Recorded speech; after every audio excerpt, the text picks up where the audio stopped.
finally, agency. Agency, as I use the term, and to me this is it's very important to distinguish this one from self-determination, but I know they're going to sound similar at first. Agency is the power to be in command of and responsible for your actions and plans and practices.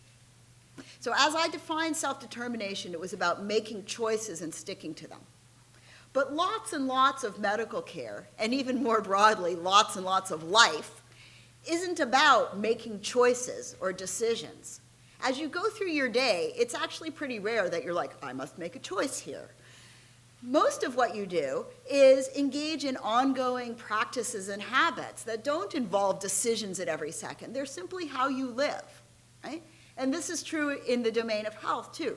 So agency is about your lifestyle, your practices of self-care, how you manage chronic illness in an ongoing way, how you eat, whether you exercise, all these things that are not matters of focused choice over and over again. They're just about how we, in fact, are inculcated into living. Agency, for me, is, or as I'm using the term, is the ability to be the one in the driver's seat when it comes to what kind of life you live in an ongoing way, right? Your actions and plans and practices and habits. Are you basically the one who shaped that? So this is in contrast to simply choosing to have a treatment done to you, right? In the context of a clinic, you're giving informed consent to have something done to you, which is much more passive. And it's also in contrast to self-determination because it's not about deciding, it's about doing in a more ongoing way. So what does agency require? Agency requires the capacities and the tools and the opportunity to act, right? The ability to take responsibility for those actions, for them to be your actions, for them to show up as what as part of a life that you've designed, and for you to be able to act in a way that is directed by your own values. I like to think of this as you being the one who gets to set the agenda. I think that when we think about crucial legal cases that have protected autonomy, so think here about decisions protecting reproductive autonomy on the one hand and decisions protecting autonomy over end-of-life choices on the other hand, right? Those are two sort of sets of landmark legal cases that we have. And we now think, well, what kind of autonomy were those choices trying to protect, right? The right to control your own reproductive narrative and the right to control your own narrative at the end of life.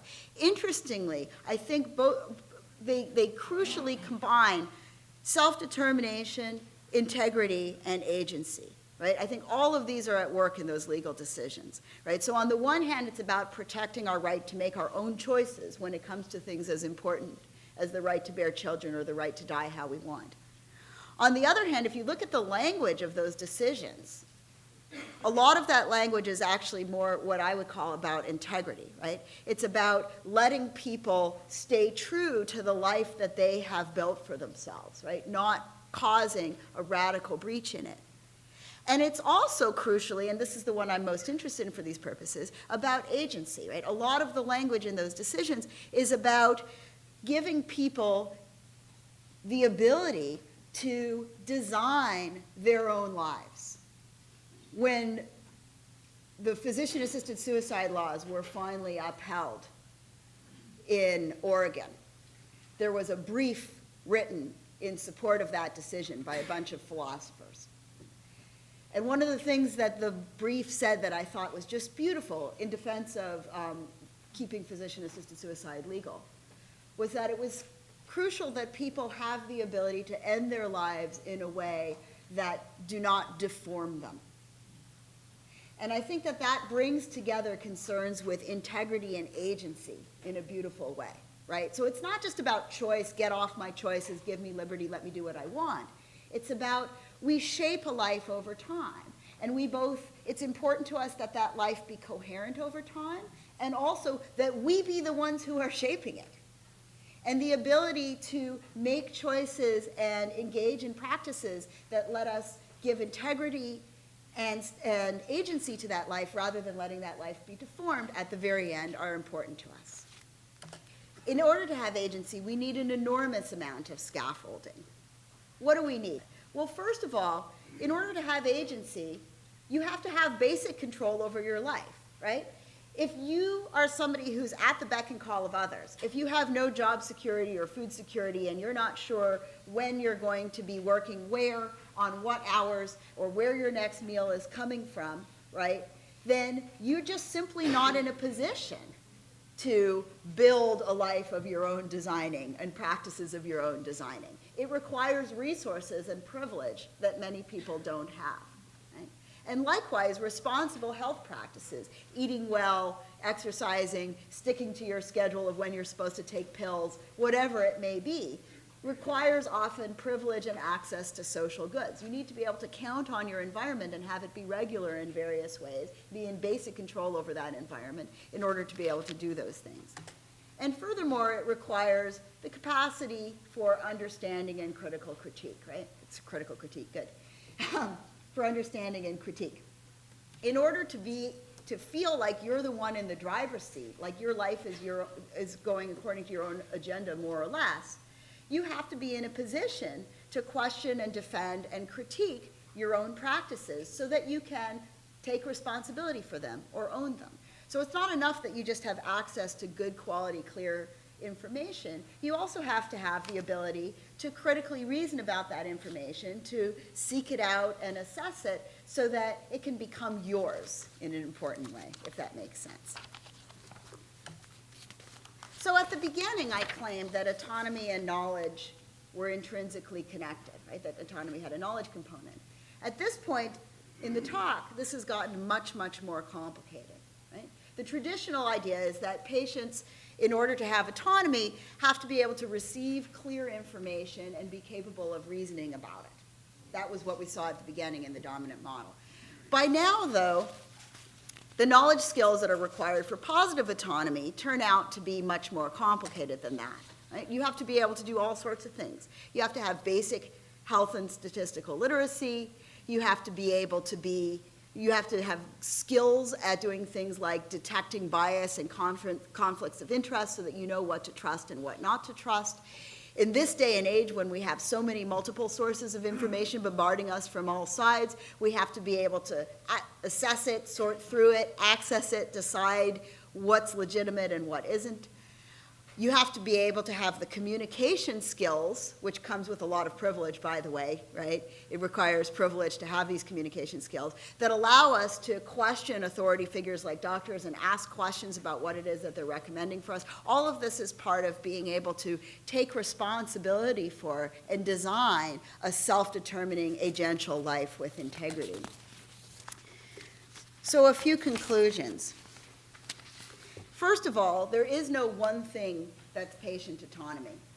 That's the main thing I've been trying to argue, right? And furthermore, the different dimensions of patient autonomy may well not go together in any neat way, which means that there isn't a single continuum between respecting autonomy on the one side and paternalism on the other side, which is how we've often set it up in bioethics, right? It's not a line from paternalism to respecting autonomy. What there is, in fact, is this incredibly complicated, multi-dimensional project of scaffolding and respect that constitutes protecting and enabling autonomy. And then the second point is that all forms of autonomy depend on social scaffolding and not just on the natural capacities of the patient and not just on how the informed consent process goes inside of the clinic, but a broad array of social and material factors. And so finally, in the face of all this complexity, what can we possibly say about the clinician's role in protecting and promoting patient autonomy, especially given that no clinician is either responsible for or in a position to change all of society, right? Rebuild society so as to create the social scaffolding that patients need. That's not going to happen. So what can patients do? Well, here's a few little suggestions. Clinicians can encourage self-education and foster critical skills in light of awareness of the fact that patients are going to, in fact, have multiple competing sources of information. They're not going to come into the clinic as blank slates and just receive information from the clinician. They're going to have been receiving information online and from TV and from a million other sources.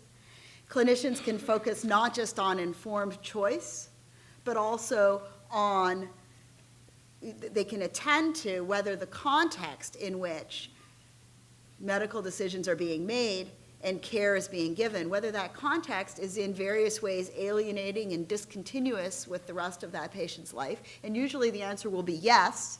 The clinician can't fix that all on her own, but what she can do is try to mitigate that as best she can, and also simply to be attentive to it and the meanings that it has for that patient's positive autonomy in all of its forms. This next one I wanted to talk about more, and I didn't have time, but I will flag it as important now, right? Clinicians can recognize that liberty, pure liberty, right, just letting the patient do as she pleases and not getting in the way, can actually be experienced as abandonment rather than autonomy, right? That if we focus too much on liberty rather than on building up positive autonomy, there's lots of really great empirical studies out there, anthropological studies showing that oftentimes patients do not experience that liberty of choice as freedom or autonomy at all. They simply experience it as abandonment. And furthermore, crucially, I think that clinicians can encourage as best they can and build up as best they can self-determination, integrity, and agency, even in the face of dependence. In other words, if we peel the dependence and independence continuum off from the others carefully, we can recognize that if we have a physically dependent, ill or injured patient on our hands, as of course we often will almost by definition, that their mere dependence is not a reason to give up on these other dimensions of autonomy, right? That they can be dependent, and at the same time we can be working to enable and scaffold their self-determination and their integrity and their agency, which are at least as important to their autonomy, because those are actually in principle separate things. Thank you.